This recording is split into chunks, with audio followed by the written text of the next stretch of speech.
students who are attending a four-year university or college.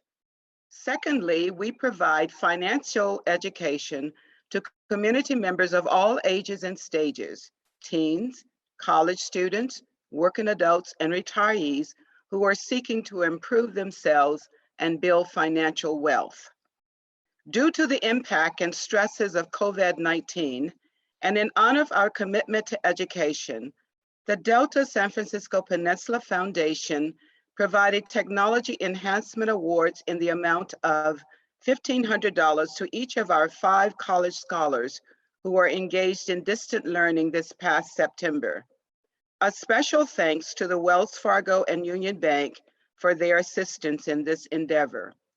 The award enabled our scholars to meet the challenges of distant learning during these unprecedented times. Please note that this award of $1,500 was in addition to the $5,000 each of our 5 students had already received supporting their undergraduate studies for this academic school year. With both awards, the foundation awarded a total of $30,000 to our 5 scholars for 2020. We would also like to give a special thank you to the San Francisco Peninsula Alumni Chapter of Delta Sigma Theta Sorority for their partnership in the selection of our scholars. We would love to give even more. So as the late John Lewis said, we're going to get into some trouble today, some necessary trouble. It is our intent to incite good personal finance habits to our participants. Last year's workshop was a huge success. The participants gained financial knowledge, left the workshop, and got into action. 4 of last year's participants are now living in new homes that they purchased through Nneka Jenkins, a realtor presenter from last year's Financial Fortitude workshop. Congratulations to all of our new homeowners. This year's Financial Fortitude workshop offers you PPE for your portfolio, avoiding the pitfalls, preventing perils, and achieving prosperity while staying safe. The committee has worked diligently at putting together a workshop that is both inspiring and helpful. Committee members are Dr. Abioni Jones, Imo Udom, Monica Eason, Regina Wallace-Jones, Helen Kennedy Lazar, and is chaired by Farralon Udom. She is ready and able to make good use of your time on this Saturday morning, beginning with an insightful panel discussion. And now, please welcome Committee Chair Farralon Udom. Farralon is a Senior Investment Associate of RBC Wealth Management, a new mother of August, age 8 months and 4 days, wife of Emo, and a member of the board. Please receive Farralon Udom. Good morning, everyone, and thank you, Bessie, for such a warm, kind, and dynamic introduction. I guess we can say very easily that for many of us, since the COVID pandemic hit, that our lives have shifted dramatically. I'm no different from the rest of you. I actually had a baby at the beginning of COVID, and so I've been learning to be both a working mother from home along with my tiny infant who every day is more and more mobile, and I am less and less prepared for that. Um, we're going to get started in a very similar format. For those of you who've attended our in-person events, we've opted to keep the format very similar to those previous years, just virtual. So we're going to get started with a main stage panel with our speakers. After that, we are going to do breakout sessions, which will be your opportunity to have a 45-minute workshop with the speaker of your choice. This year will be a little bit different. We've got 2 speakers ready and able to present to you, so you will choose which breakout room you are going to go to live. After after the breakout session finishes, you will automatically be transferred back here where we're all together, and then you'll be able to go to the next session. After that, we ask that everyone still come back to the main session so that we can do thank yous and evaluations. With that bit of housekeeping, I'd like to get started by introducing our speakers. We've got two speakers today. I'm going to introduce them in alphabetical order. So the first is Nneka Jenkins, as you heard a little bit from Bessie. Nneka is a highly successful, motivated realtor in the Bay Area. She specializes in helping folks build wealth through real estate equity. She knows a lot about how to get people in their first home in the Bay Area, which is quite a bit of expertise, as the rest of us know, of how expensive and oftentimes it can feel very unaffordable and unimaginable what it would take to be able to be a homeowner here. Nneka has a real estate brokerage. She has also started another piece to that called Onyx Wealth. She is a devoted mother of five, so working very hard and delivering for her kids. And she and her husband, Calvin, have built their business together. They do home renovations. They have a backyard art Airbnb. They help clients buy their homes. They help clients buy investment properties.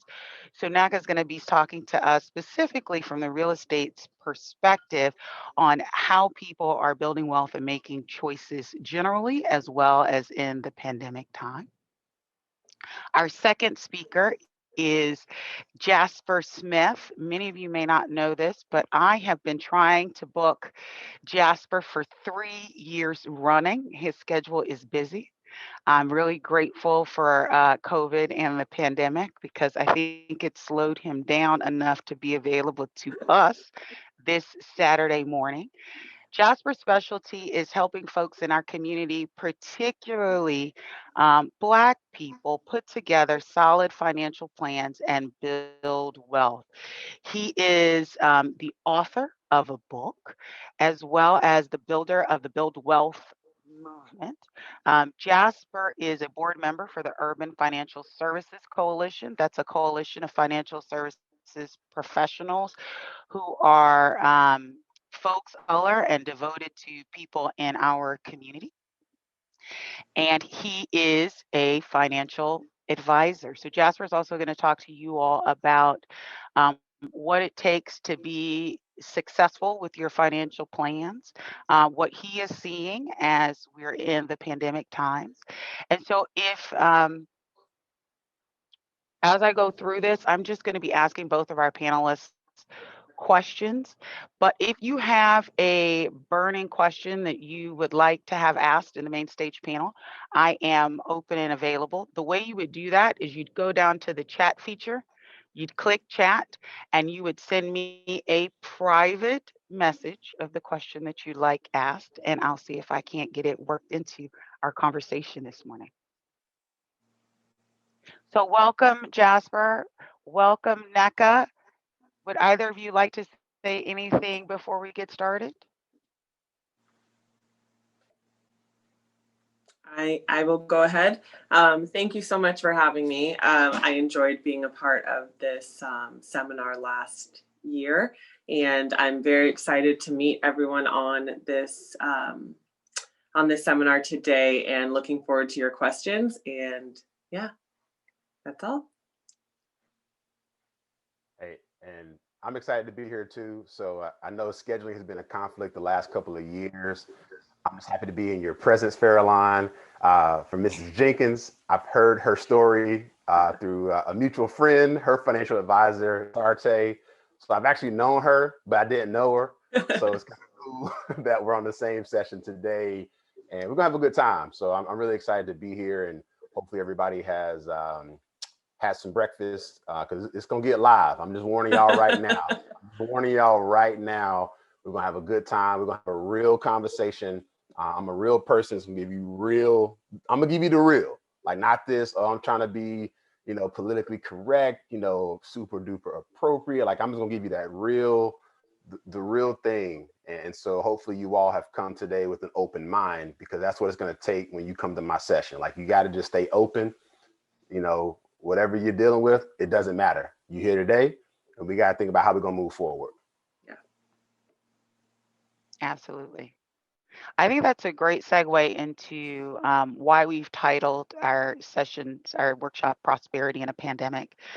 Many of you may have been reading about how unequal and how disparate fortunes are in the midst of the COVID-19 pandemic. There are certain jobs, industry sectors that have been hit very hard by the economic shutdown.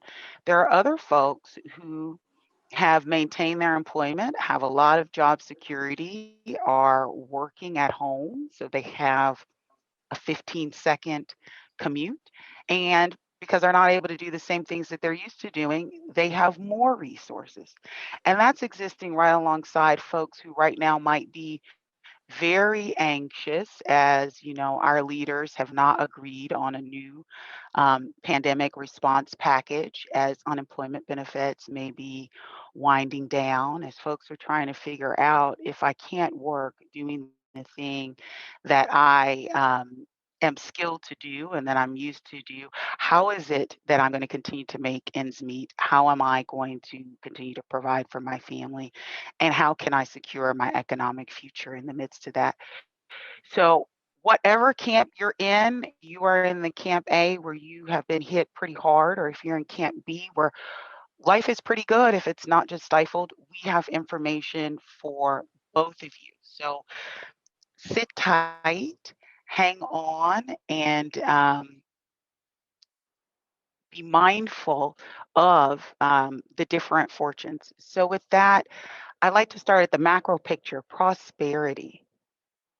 Jasper, can you give us your definition of prosperity and share with us if you feel that your thoughts around prosperity have changed across time? So when I think of prosperity, I think of honestly just my ability to keep waking up every day. Like I look at, I think all of us, we have another day to go fight.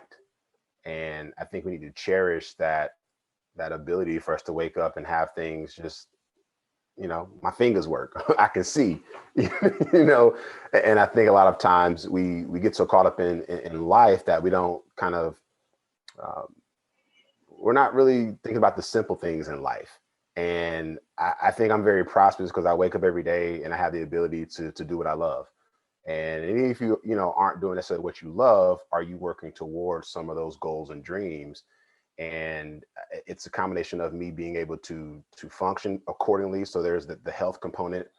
We know money plays a factor in that as well, but also think about my physical being, my mental well-being, and my financial well-being, and then it's kind of those three that make up the whole person.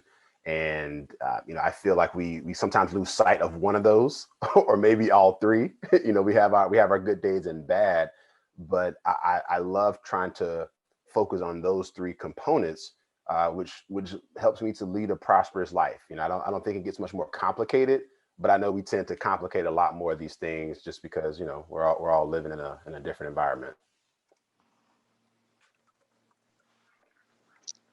And with that, how would you tie your conception of prosperity to financial goals? I would say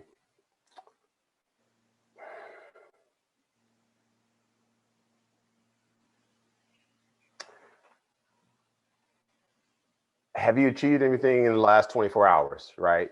Is it something small that you've had on your goals or your to-do list? Has it been something that you've um, achieved over, I don't know, a year, 2 years, or maybe there's still some goals that you're working towards?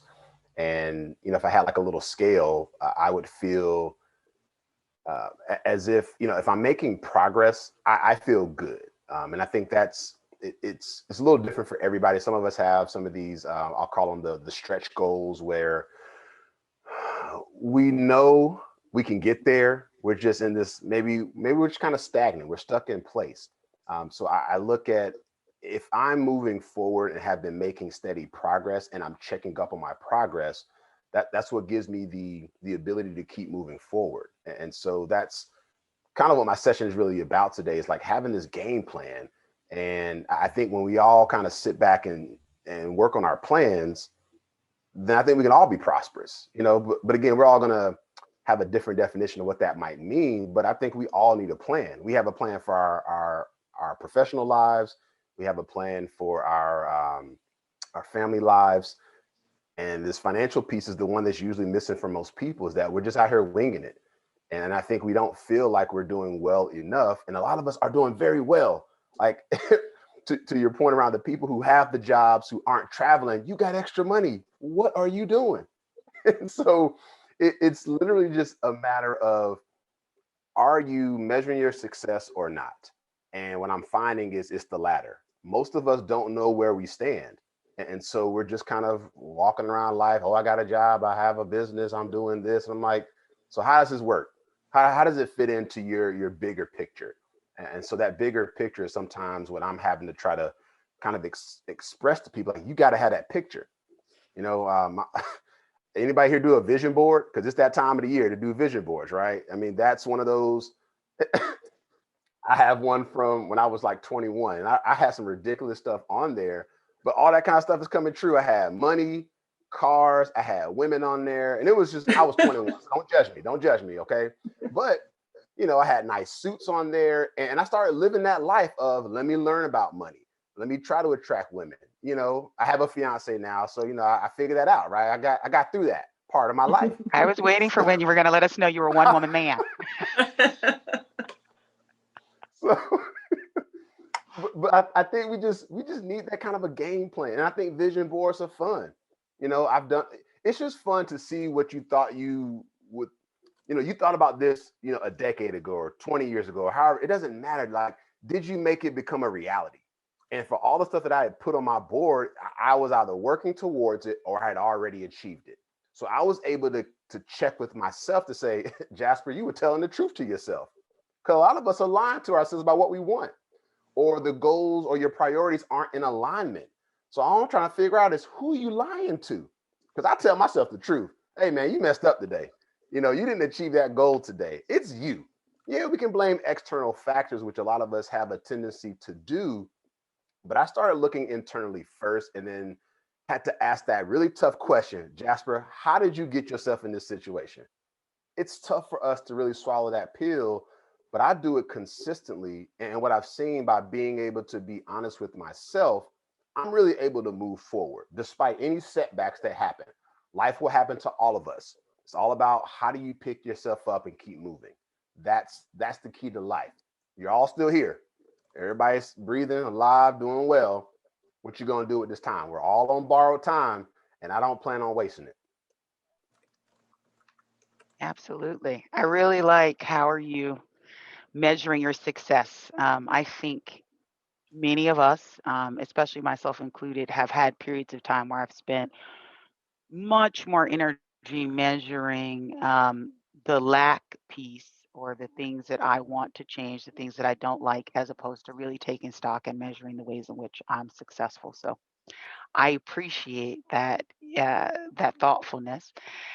Nneka, as you think about it, can you share with us how you think prosperity, and if that's changed for you over time? Yeah, great question. So for me, you know, the definition of prosperous, right, is successful in material terms. And I think that one thing that I'm finding in this season of life is what my definition of prosperous was 5 years ago, 10 years ago, is very different than what it is now. And I'm constantly redefining what that is for me. For example, 12 years ago, when I first moved to the Bay Area for a job, my idea was prosperous, even though, you know, the definition means successful in material terms. It was more about what was comfortable for me. So, I worked in tech and I was making good money, but what was important to me was being comfortable, in all sense of the word, meaning I didn't, I finished my MBA, or I was getting my MBA at that time. I didn't have kids yet, and, or my own kids yet. And I was just more interested in being comfortable. And so for me, that was okay then. And then I got pushed out of my comfort zone and kind of started going into real estate and finding out what I truly wanted out of life. And it changed. It didn't mean that what I wanted out of life and my definition at that time was bad. It just meant that that's what it served its purpose in that time. And I think that when you're honest with yourself about where you are, you can then be honest with yourself about where you're going. So until you really, really self-analyze where you are, in what stage you're at, I think it makes no sense to talk about where you want to be. So for me, in this stage in life, prosperous has more of a material aspect to it for my interpretation of what that means in my life. And that's not just to make more money for making money's sake. For me, prosperous right now means I'm financially successful, but it's so that I'm able to create generational wealth for my children. And so that's my driving force right now. In 5 years, in 10 years, that might change, because right now I'm setting the groundwork for that generational wealth that I'm trying to build. So in 5 or 10 years, as my kids are older, I'm prioritizing different things. So my definition of prosperous will change, and I'm open to that. So for me right now, there's a major hustle in me. My husband and I have a goal of acquiring 1 property a year and holding on to that property. 8-9 years ago, our first property, we sold it. That was okay. And sometimes I find myself regretting that, because my biggest thing, and I say this to a lot of my sellers right now, I try to find a way for them to keep the property, right? Whether they're black, brown, white, whatever, it doesn't matter to me. I understand what it means to hold on to property in this marketplace. And so for me, being honest with my clients is more important than me making that commission. So I want people to hold on to their property as best as they can. At the same time, the reason why I say I might sometimes regret that I sold that first property, I know that it was a means for me to get from that stage in life to the current stage. And at that time, my husband and I financially could not hold on to that property and get into the new one that was bigger, in a different area with better schools and better for our growing family. We had our first son together at that time. So that's an example of how that changed for me, and I'm redefining what success meant. Then success meant we renovated that property a little bit. We traded that in for the next one. We made a little bit of money, but we poured all that wealth into the next one. And now, as we're moving forward, every single property that we're looking to buy or renovate or whatever our plans are, that is added to our portfolio rather than us taking one away. So that's an example for you guys on how my definition has changed over time. But ultimately, the end goal is still there, and that I want to build generational wealth for my family. But how I do it in each season is different. And being honest with myself and keeping people around me that hold me accountable is super, super important to me. So whether that's my tax advisor that I've had for over 8 years that I trust tremendously, whether it's my financial planner, as Jasper mentioned, Desarte Yarnway, whether it's the people I keep around me and seeing what their goals are and checking myself on my goals. Jasper mentioned a vision board. I created my first vision board 12 years ago with my first boss in tech, and my first boss in California in the tech industry. And every single thing on that vision board came true. I'm a firm believer in what you see is what you know, what you see is what you're going to get. And if you know where you're going, if you have a picture of that, every day you're going to make little changes, little steps to get to that final goal. And I think that's extremely important. So understanding where you are, understanding it's a stage, and being open for the next thing, I think is how the definition of prosperous has changed for me.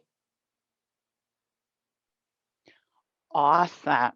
Well, I am going to put you right back into the spotlight and give you the first crack at the second question, which is, what has been the biggest obstacle that you faced when trying to build wealth? I love this question, and I have a succinct answer for this one. It's listening to other people with, and I don't mean this in a negative way, but listening to other people that have smaller or different dreams. And smaller is not to say that my bigger dream is better than their smaller dream. But again, their stage in life is different than mine. So my dream may seem really, really big right now, and not everyone can accept that. So listening to other people and their take on my life and where I should be and what I should be wanting out of my life. I'd say that's the biggest obstacle, because I think in my former life, I was a certified people pleaser. And so when it comes to family or friends, I think I value their opinion because they know me well, but I'm getting better about discerning whether that's an opinion or advice that I need to take on for my family and for myself. So that's been my biggest obstacle. I see this a lot with my clients, especially ones that are very anxious right now with everything going on and not knowing what to do. You talk to a lot of people about your dreams, you're going to get a lot of different answers and a lot of different opinions. And if you're out here trying to buy your first house and you barely have any money, but you have someone telling you that you can do it, you have to remember why you want to do it. And anyone that tells you that you cannot do it, you have to question either A, what their motives are, or B, are they just in a different stage right now? It doesn't make your dream wrong or bad. It means that you're in different stages, and you have to accept that and learn to listen to it, not get defensive, because there's always a lesson in everything someone's telling you, right? Whether it's to listen to them or not, and decide for yourself what you want to do and what you want to make your life. Oh, that's fantastic. So fantastic. Jasper, what is the biggest obstacle you've encountered when trying to build wealth? All right, so I'm gonna say what she wanted to say. Stop listening to broke people and stop listening to people who mad about their lives. I mean, let's just call it what it is. She's trying to be nice. That's the problem. Like, I got family members who just don't understand why I still live in California. Like, I'm from North Carolina. They're like, why are you going so far? I'm like, I got to get away from you. Like, you are the problem. So I went 3,000 miles away so I could grow up. I had to get away from this one way of thinking, right? And again, not being vague, like, I'm not a techie by background, but I've been immersed in this world where people have an idea, get funding, try it out, it doesn't work, try another one, doesn't work, you can get a job if you want to. Like, it's not about this certain way of life. And so for me, it's been trying to, like, keep away the people who aren't trying to go where I'm trying to go. I got this vision, and you can't see it. I don't expect you to see my vision. I can explain it to you. I could do a PowerPoint, but in your brain, you're like, why are you doing that? And that's exactly why I don't hang out with you. So when I go home, I still got homies on the block. I'm like, what are y'all doing? I mean, let's call it what it is. And so I had to realize that you're going to have to separate yourself from some people who really know you. And it was a struggle for me when I first moved away, because I felt some kind of way about leaving my family and my friends and this, now I'm alone. But I was like, you know what? I need to do this. And for me, it's been trying to see who is going to walk this path with me. And if you're not trying to go where I'm going, that's it. Like, I'm not saying I'm gonna lose your number. Just know I'm gonna be very mindful about how soon I respond to your text message. You didn't get back to me. It's because I'm out here trying to make money. You out here trying to talk about the game or something on TV. Ain't not now one of these people paying y'all bills, but y'all can tell me about who got married to who got baby mama drama, baby daddy drama. That ain't paying my bills. I'm not an entertainment lawyer. You know, I don't have any athletic client. Like if I had athlete clients or if that was my market, I'd be watching every single game. You know, there's just certain things I had to kind of pull myself away from to go on this build wealth journey, the journey that I am destined to lead. And so what I kept finding is that the people who were closest to me, I was always having to explain myself to them. And I was like, dude, why are you giving them that energy? They're never gonna understand you. And so now I can keep telling you what I'm gonna do, or I can show you. And I run my mouth a lot, but Lord knows, if you've been following me for any extended period of time, I've been pretty consistent about where I'm going, and I just keep trying to figure it out along the way. Even with the hiccups, you know, for the ones who really know, it gets rough. But then the people who really care about you and want to see you win, they're like, so what you gonna do next? So it's almost like this challenge, you know, and that's actually the title of my book, The Build Wealth Challenge. Challenge yourself to do something different. You know, the people who have the strongest opinions usually aren't the ones who are going where you're trying to go, but they got an opinion and everybody has one. So just accept it and just throw it in the trash because usually it's something that's not going to lift you up. So I think moving so far away helped me in one regard. But now I think at a certain age, I just stopped caring about what you thought about what I was doing, unless you've had a conversation with me. And I've rubbed some people the wrong way because I'm real fiery. And they're like, where does that come from? I was like, have you met my parents? Have you met the people who really know me? Like, all right, I'm 35. There's a 69-year-old man who's my daddy. And if y'all met him, y'all would say, yep, that's his son. It's like, my mom is like, you're just like him. I was like, I know, because y'all made me, baby. Y'all made me. So the people who understand you and how you operate, they're just going to keep trying to figure out, how can we help Jasper get to where he needs to go? We can give him some tough love. We can give him some good advice, or give him the best advice we can. Even if you got to fake it and you don't really know, just be encouraging. And I stopped hanging out with people who were just negative. The mindset is everything. There's no secret why all these financial wizards and experts, and well, it starts with the mindset. That's for everything. It's not just about money. You know, if you keep telling yourself your relationship won't work, it won't work, people. There's no, I don't need some research paper to tell me that. I think a certain way, therefore I do. So you can come get some of this positivity if you want to, but if it's too much for you, see you later. You know, whenever you're ready, I'm gonna keep on moving. I'm gonna holler at you later. When I come home, I'm probably not gonna come see you. You know, my parents live, come by the house. So we gotta start getting, we have to be very deliberate about what it is that we want. And for a lot of us, we haven't figured that out yet. And this isn't even an age thing. Some people just will never figure it out. And my heart goes out to them, because I hope you can get to that point to where you are comfortable with you. You are comfortable with whatever shortcomings you think you have. Just get comfortable with it. I mean, I moved 3,000 miles away, no family, no friends. I guess I better go hang out at the bar somewhere and make some friends. So again, it's what you have to continue to surround yourself with, people who are going where you're trying to go. And again, most of us probably have a small core group of people. If those people aren't really and I would say 100% support of what you're doing, you need to get them out your life. And your friends gonna clown you, so just get comfortable. My friends stopped inviting me out a long time ago. Well, Jasper don't want to go out. He don't want to have fun. Y'all ain't trying to build an empire. Y'all just trying to kick it and settle. I'm like, I'll miss out on a couple of fun activities, but y'all can post about it so I can read about it, you know, at night after I finish hustling all day long. And then of course, you need some good friends to interrupt your life. So my boys know at sometimes they have to pull me out of my life just so I can relax. So, but they understand me. They respect my hustle. They're like, yo, why you still working? I'm like, cause you ain't paying me, bro. You're not investing in me. So again, you want me at the party? Yo, find me 100 clients tomorrow, because y'all got friends who probably need to talk to me.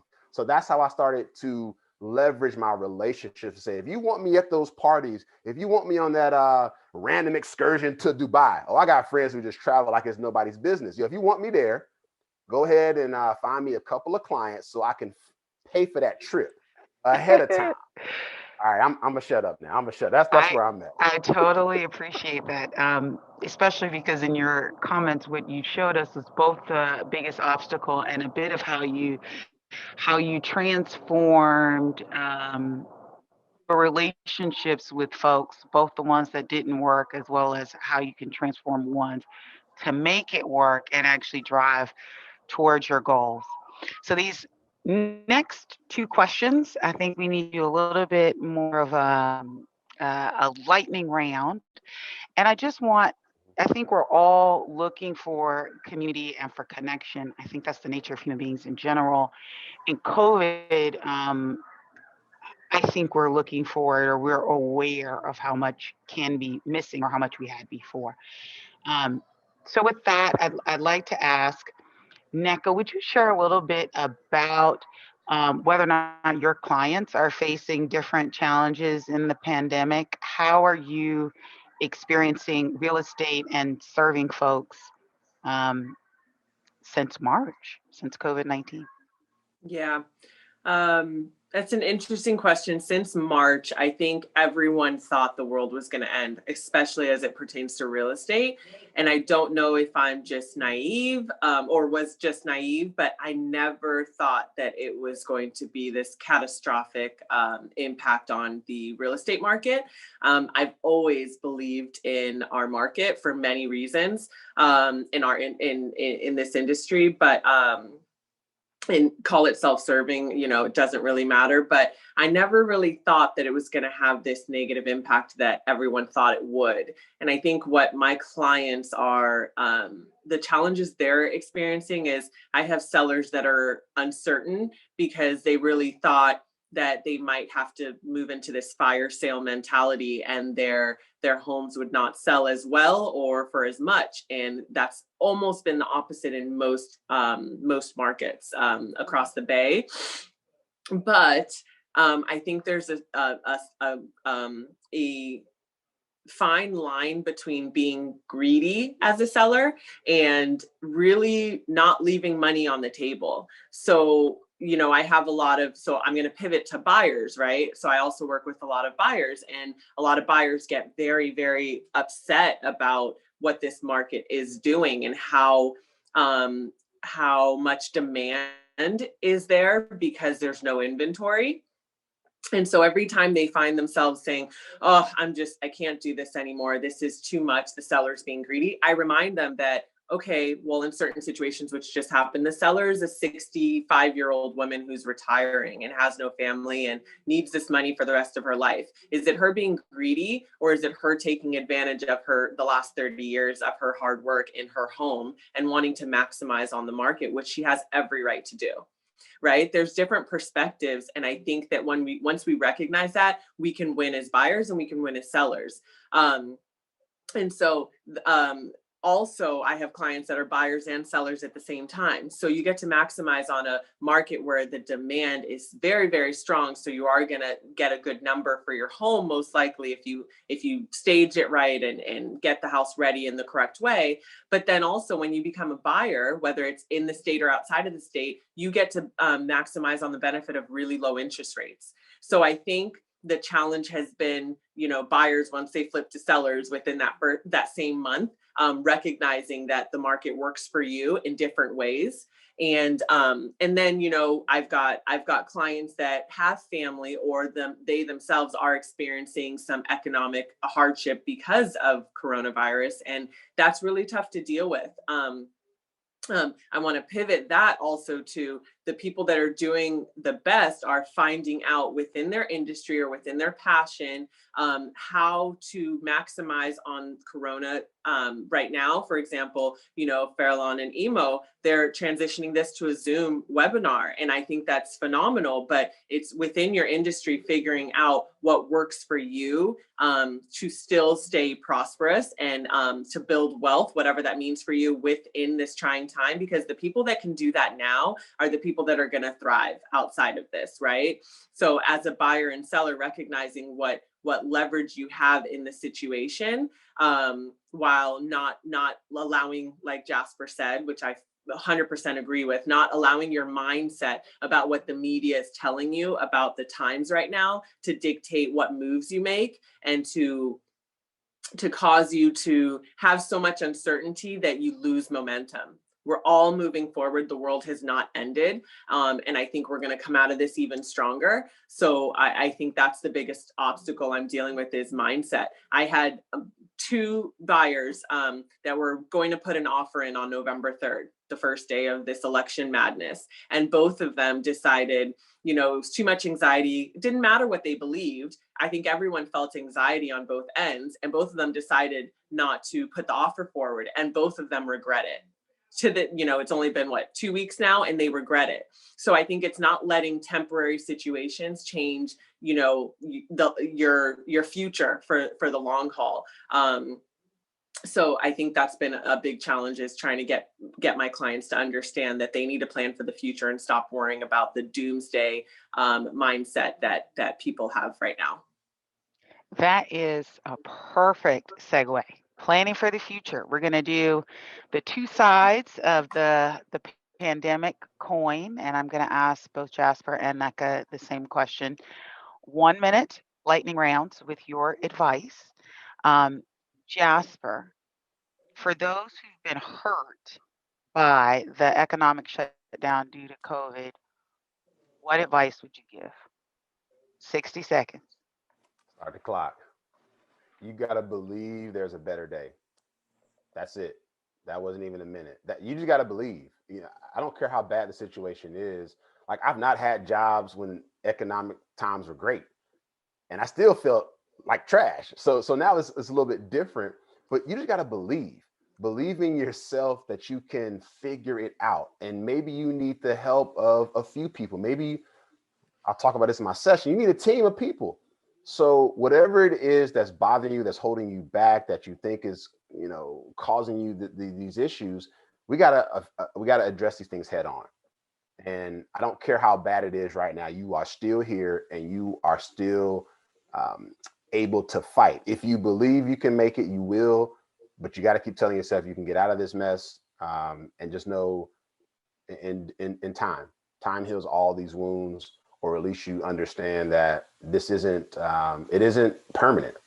It's temporary, just like everything else. It's temporary. Let's get past it. Let's move on, and let's figure out what we got to do, to get to that next level.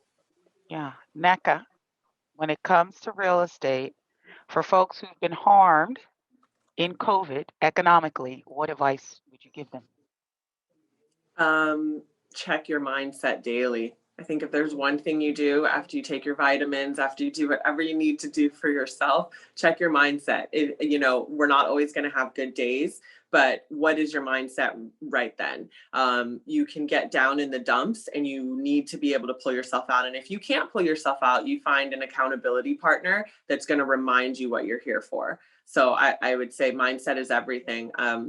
That would be my biggest advice for people, regardless of the times that we're seeing right now. If you don't have an idea of how to build wealth right now because you lost your job and because COVID has got you down, then you find someone that looks like you or doesn't look like you, or someone you appreciate or value, and you sit down with them and find out how they're maximizing in this time and model it.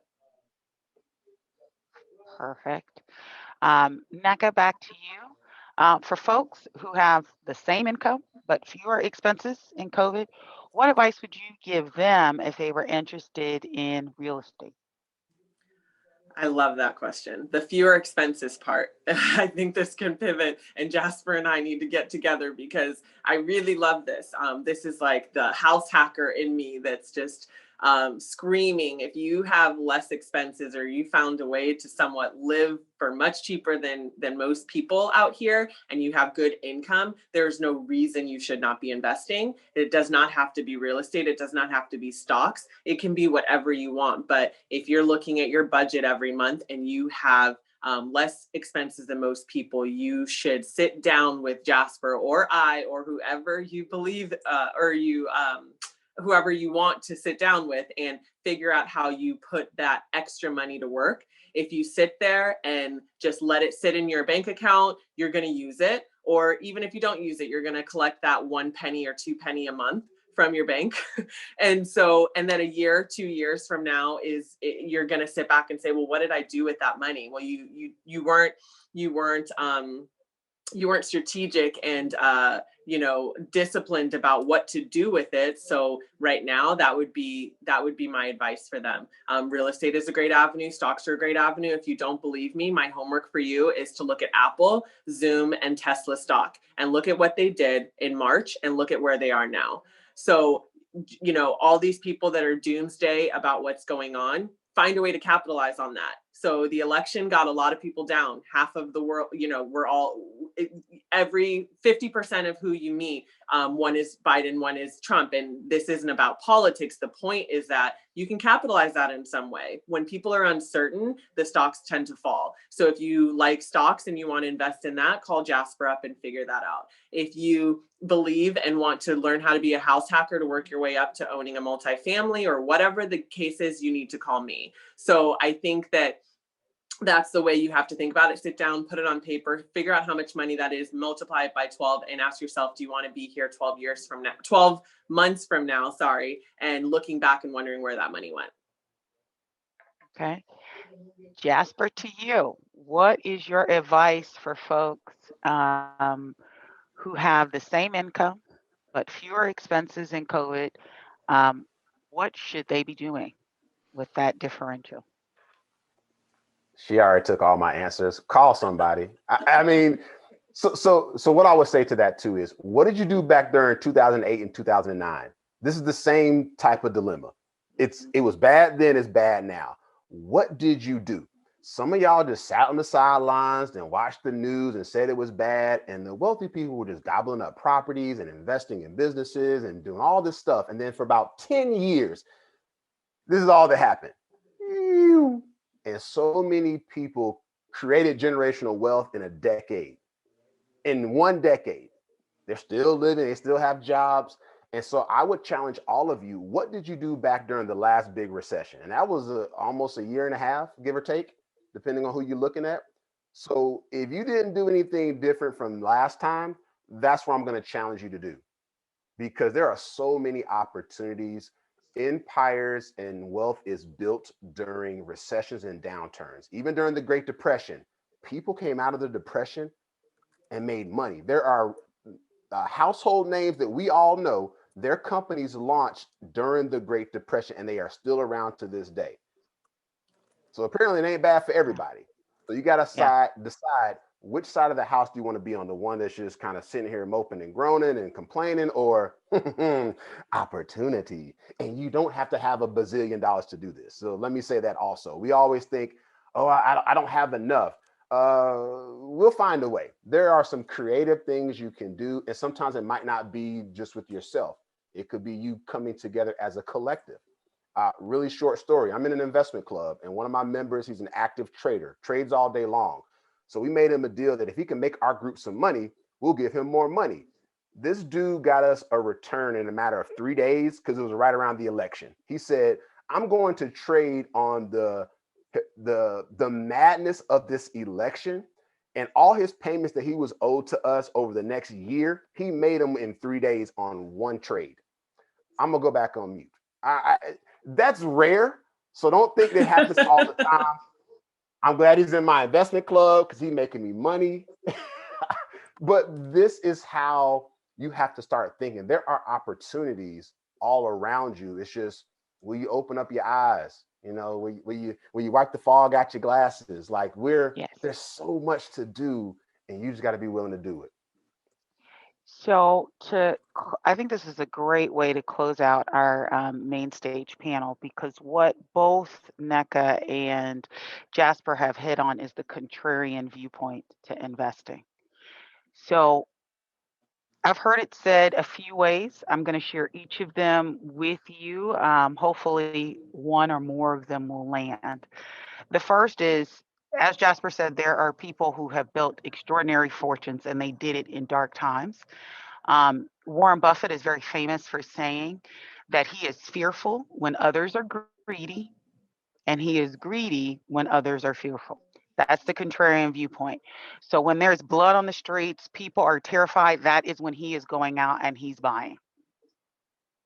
When people feel like the market is never going to go down, and you've got your taxi driver telling you to invest in gold and everybody needs to be in cryptocurrency and no one even remembers what it is to lose money, that's when he's nervous and starts pulling money back. That is the way to think of it.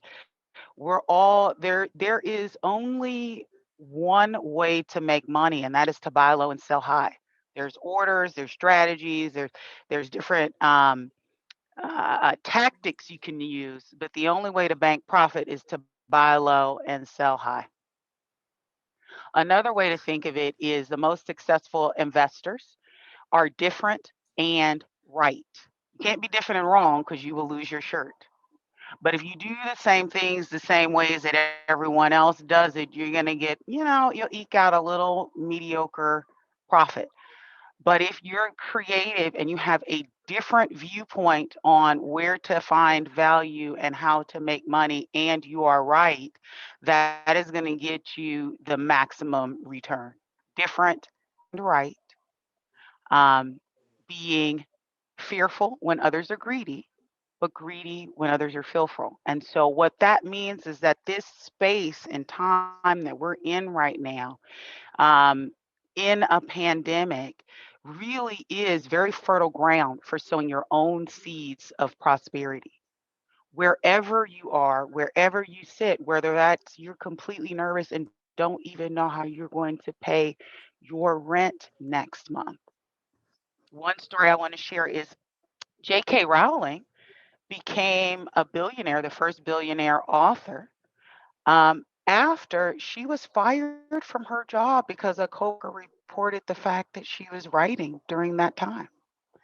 And the firing gave her the time and the space and the opportunity to finish the Harry Potter book set, which has become what it what it is, the media and movie empire that it is. So even if you are absolutely down on your luck, guess what? There might not be anywhere to go but up. And to do that, that's going to be based on your own mental state and commitment to yourself, to your family, and to building wealth. So, with that, I hope that all of you have gotten to know a little bit about our speakers. I hope you've become inspired by what they've had to say.